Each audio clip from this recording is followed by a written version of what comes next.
തദ്ദേശ തിരഞ്ഞെടുപ്പ് ഫലം നാളെ. ഇനി നെഞ്ചിടിപ്പിന്റെ മണിക്കൂറുകൾ. പ്രതീക്ഷയോടെ മുന്നണികൾ.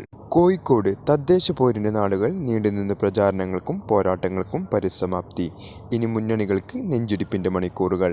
ആഴ്ചകൾ നീണ്ട കാത്തിരിപ്പിനൊടുവിൽ ജനം പോളിംഗ് ബൂത്തിലെത്തി വിധിയെഴുതി. അതിരാവിലെ മുതൽ വോട്ടിംഗ് അവസാനിക്കുന്ന 6 വരെ പോളിംഗ് സ്റ്റേഷനുകൾ നിറഞ്ഞിരുന്നു.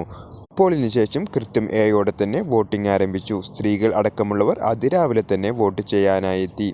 പെരുവെയിലിന് മുമ്പ് വീടെത്തണമെന്ന ഉദ്ദേശത്തിലും ജോലി മുടങ്ങരുതെന്ന നിർബന്ധത്തിലുമാണ് മിക്കവരും അതിരാവിലെ തന്നെ വോട്ട് ചെയ്തത്. കൂടുതൽ ആളുകൾ എത്തിയതിനാൽ 9 മണിയോടെ തിരക്ക് നന്നായി കുറഞ്ഞു.